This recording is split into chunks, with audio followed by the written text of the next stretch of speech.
Hi, my name is Natalie Joy. And I am Cami D. You're listening to Your Energy Minds, where we discuss physical, mental, emotional, and energy bodies. We will share topics about how you can ignite your human experience and fuel your life's purpose. Think of us as your intuitive soul sisters, riding alongside you on your journey. We are Your Energy Minds. Today we're tackling physical energy and how it affects our body. Yeah, we'll explore how energy consciousness can help with self-improvement, growth, and human development. Because if you struggle with energy awareness, and whatever you want to call it, energy to us, some people will call it spirit, they'll call it the soul, they'll call it consciousness. To us, it's energy awareness. It's our energy bodies. We'll share holistic techniques and wellness suggestions that can heal parts of you. Because if you're listening and you feel like, I'm not sure what that means, it's possible there's an interference or energy blocks that affect your intuition and your physical and energy bodies. And we're going to talk about things that have helped us along the way and things that you can try, because there's multiple modalities that can help you get to a place where you're happy and healthy and conscious, and you can share this information with others. Yeah, so today we're going to start our podcast today. We're going to talk about our physical bodies. How's that sound, Natalie? Yeah, sounds perfect. Yes. Our bodies are made up of energy, and we are constantly interacting with energy around us. For example, I am a hairstylist. I touch people daily, I touch people's lives. So every time someone sits in my chair, it's a different experience. It's a different energy.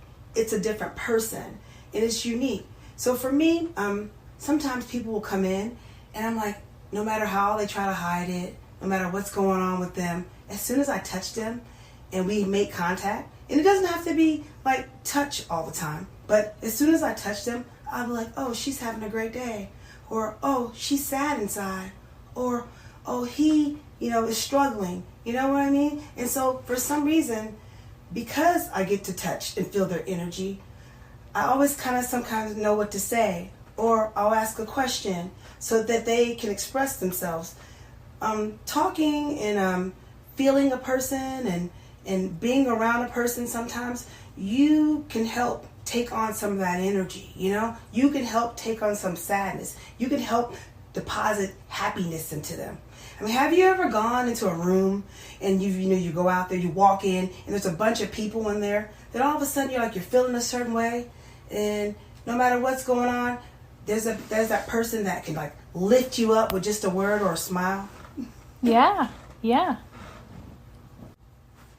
I mean, it's like I was saying, sometimes you could walk into a room and the room could be so happy, and you could be outside, it's raining and kind of down or however, or, you've picked up something you don't know you have. But then you get around people who are happy and celebrating, you're like, wow, I feel good again, However, so that's how important energy is. For example, also too, being a stylist and touching people daily, sometimes people will come in and they'll be like, hey, guess what? Today, my mom died. Wow, your mom died? And then we'll both feel sad together. Then some, you start to take on what they're feeling. And then, or they can come in and they can say, hey, I'm getting married. You're like, wow, you're getting married. And then you're happy. So my point in saying those things that you do take on energy, it takes, you can feel it in your body. You can feel how people are feeling. And you just got to try to figure out, how do we work this out? How do I not take this on? How do I help be a light to someone but not take on their problems? Yeah, so the physical body takes on, without you knowing, you're touching their hair. The hair is a very sensitive, if you look at other cultures who they don't cut their hair is very sacred to them. Antennas. And they're like antennas, Mm-hmm. Yes, and they're antennas to receive information. Mm-hmm. So the same way Cami is washing their hair, she's touching their scalp, their crown chakra. We'll do a whole episode about chakras and all of that. So she's getting very intimate with them while they're sharing their information. And you had said, you go home and you feel a certain way because you've taken all that with you. So in your physical body, when she's certainly in great physical shape to be able to stand on her feet and do hair all day, she feels more exhausted, or has in the past felt more exhausted than she thought she would be. And that's because her physical body is taking on that energy of all of those people that she is touched during that day. Yeah. So the body is a vessel for energy, and what we put into it fuels it or depletes it. She can't help that in her salon that she is receiving some of those things, but it can deplete your body. So this goes for anyone. If you're working in an environment, she and I met in a gym environment, and that's no coincidence. We were working our bodies. We are very sensitive people, so we found a way to release some of that through physical movement. You need to use your body. So if you exercise and get your body moving, one great example, we have a friend that's a nurse, and she has some intense situations on her floor, and she said sometimes she has to go around a corner and shake her body. She just instinctively knows that she needs to shake her body. She knows it probably looks weird to other people, but she has to physically shake her body to get some of that off. And a lot of the time there's things we do instinctually to do that. For us, Cammie and I, we love going to the gym. We love lifting weights. We just like doing that. But, not even realizing how beneficial that was for us, because the energy over years and years, we didn't know what it was. We just felt certain ways sometimes, and that energy really helped us clear it out. Some other ways, certainly, because your body is a vessel for that energy. If you eat clean foods, try to avoid processed foods, alcohol, smoking, drugs, all of that affects your physical body and how your body responds to energy. Are you putting in what you want to get out? And just know that if you do some of those things, we'll talk in detail in other podcasts too about low frequency, high frequencies, ways that you can help with all of that. But nutrition and mindfulness, be aware that your body takes in your brain, social media, and the news, and it's not just what you consume food-wise, it is also what you consume mentally that affects your energy body. I don't know. Cammie used a great example of her going into having that, yay, she's getting married. Oh no, my mom died. Think about when you scroll on social media, how many emotions you go through.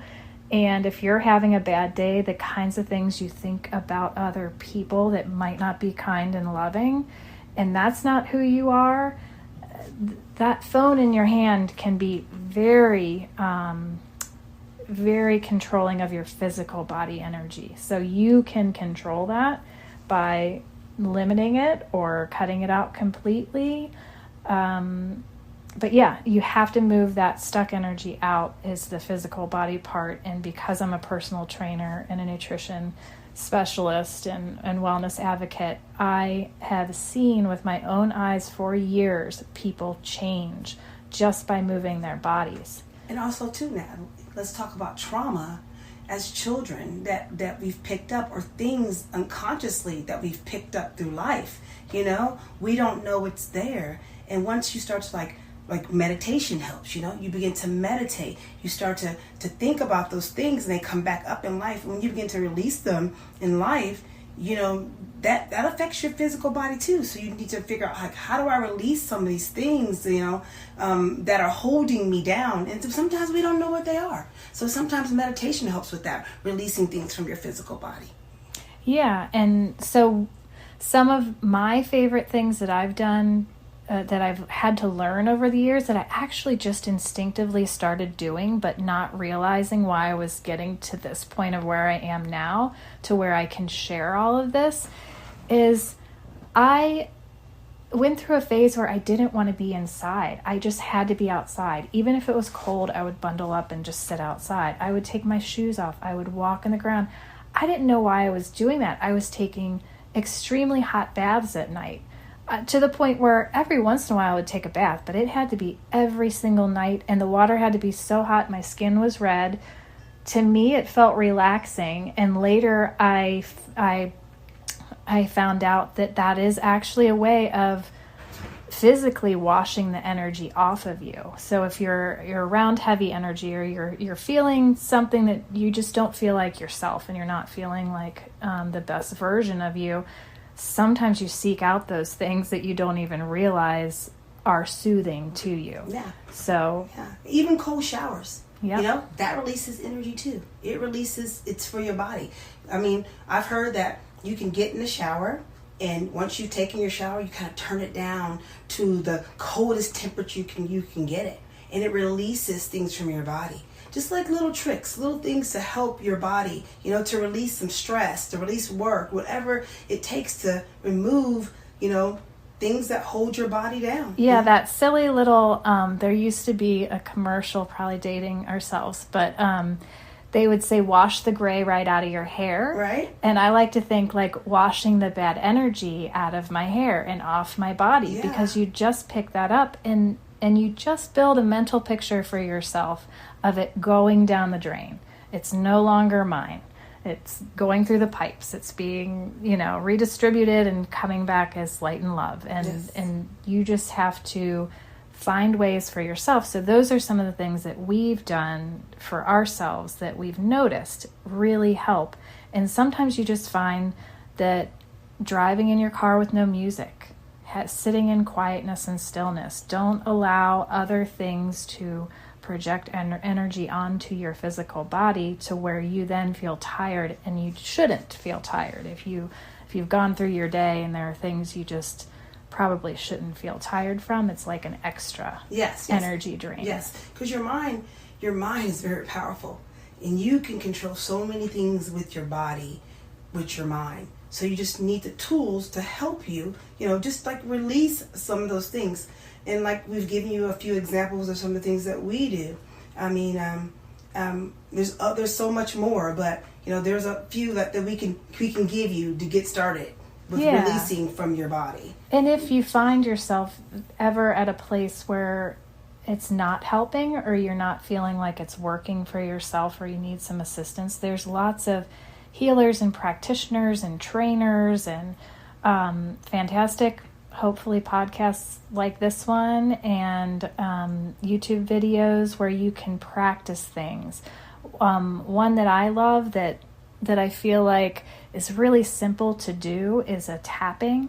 And I'll try to put together a video, and we'll put it on our YouTube, that describes, it's acupuncture points, but you're just tapping your body in a time that maybe you're feeling anxious and you can't jump up and dance or move or do yoga or run. And this is a very simple tapping procedure that helps a lot. It's called EFT tapping. It's kind of an alternative medicine technique, but it will help you release emotional blockages, and it focuses on releasing negative energies. And like I said, you can do it anywhere.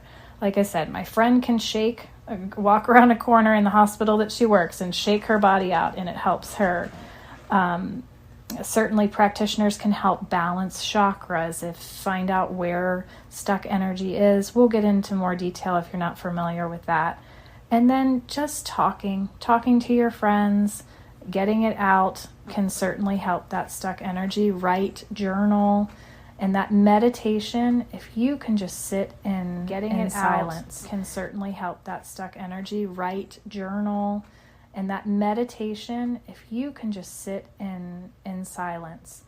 And one of my favorite quotes I've ever heard is, you can't heal in an environment that made you sick. So if you're in an environment that you don't feel good in, say you have to live there or you have to work there, or it's just a place you go and you can't change your environment, there's certainly other things you can do to cope with being in an environment with energy that's not a match for you. Yeah, and there's like other stuff you can do too, like some other tools that you can use. You can use sage, you can use clearing sprays. Definitely talked about meditation and crystals. You know, you can charge your crystal. You can get crystals that will ground you. You can get crystals that will protect you. You can get crystals that will make you happy. You know, you can find things to help lift your energy body and your energy mind, you know, that will, you know, change your life. I mean, I know they sound like, oh, you know, really a crystal's going to change my life. I know, yeah. But it will. It definitely will. I mean, right? We know, right? Well, and even if you don't know the meaning of the crystal, or you don't believe in their elements and stuff, they're just pretty. Some of them are just pretty and they make you feel good. Maybe you wear a necklace. Maybe it's your favorite color. Maybe it's your birthstone. It's, you know, maybe you walked into a store that you didn't know what it was. A lot of metaphysical stores have tons and tons of crystals, and they'll tell you what they're for. But go in and just randomly pick one, and odds are that's probably the one that you need. But it's just another option. And one thing that I told a friend, she's in an environment where she can't leave, and she gets tested a lot. So to control her anger, I suggested she leave the room and go to the bathroom. Quite often, nobody's going to stop you when you say you have to go to the bathroom. And to run her wrists under cold water. That will calm your nervous system. It gives her a minute to gather her thoughts and not engage in whatever toxic behavior is being thrown at her. It gives her a minute, and that cold ice really will like reset your nervous system, because that's what all of these calming mindful techniques will do, is calm your nervous system. And the energy we feel from others can wreak havoc on the nervous system. Yes, we know that stuck energy can cause injury, illness, depression, all kinds of things. So we're just like today, just trying to give you some of the things that we know to help remove some of that stuck energy or energy that does not serve you from your body. Yeah, and if you think about it, along with the tapping technique and anything else that's self-soothing, if you know of any children with autism or even adults, sometimes they repeat patterns. Some of them sway back and forth, some of them rock back and forth. If you think about how primal and soothing that act of like rocking, you're rocking in a chair, and you might think, why do they do that? That is soothing their nervous system, because they feel they are more sensitive to because they're using very few senses. They're using all of their senses, especially if they're nonverbal or on the higher end of the spectrum. They have to soothe themselves in the way they know instinctively, which is rocking themselves. They have to, same thing with children or adults with ADHD, they have to move. It is very hard for them to sit still unless they're medicated. They want to move their body. They want to run because they know that's how they get the energy out so that they can calm themselves. So a lot of people will describe children as having high energy. As difficult children, they'll say, oh, they're really high energy. And it is. They are high energy. They're high vibrational. They have a lot going on. Their brain is working really fast, and they need to move. And that teaches, and that just goes along with what we're saying. You have to move that energy. Yeah, that energy wants to move. Yeah. And not only let's not even talk about people. Let's talk about animals. Imagine a dog stuck in a house all day. Mm-hmm. He has to get out. He needs to move. You know, imagine a cat. He wants to get out and smell the air. He has to move his body. And you wonder why they tear up your furniture and they make a mess in the house. They're not, you know, that until you have to train them that way. But it's not their natural ability. You know, it's not their natural instinct to be stuck inside. Yes. And so our energy bodies are affected by everything. Yes. I mean, we're surrounded by electricity all day, Wi-Fi, holding computers basically in our hands and talking up to our ears. So we have a lot of energy coming at us that our physical body, yes, will respond with in both good ways and bad ways. We can receive things that are good, and we can also receive things like illness if we don't balance those energies within our body. Yeah, that's really good stuff. Yeah, I think today we touched on a lot of good things that can help. Not only do we want to talk about it, but we want to give insight and tools that can help, and I think we've done that today. So yeah, we'll get into much more detail. This was just kind of a basic introduction to our show and the kinds of things that we will be talking about. And we would love it if you'd take a minute to like this podcast episode, share it with your friends and family that are open and interested in energy. And we'd really appreciate it. We'd also love to hear from you if you have any comments or questions, you have any topics you want to hear us talk about. We'll have lots of guests who will touch on lots of the areas that we talked about today and much, much more. But you can email us at yourenergyminds@yahoo.com. You can also follow us on Instagram at yourenergyminds. Okay, yeah, that's it. Okay. So you guys, that's it for today. Thank you for joining us. We'll see you next time. Yes, see you next week.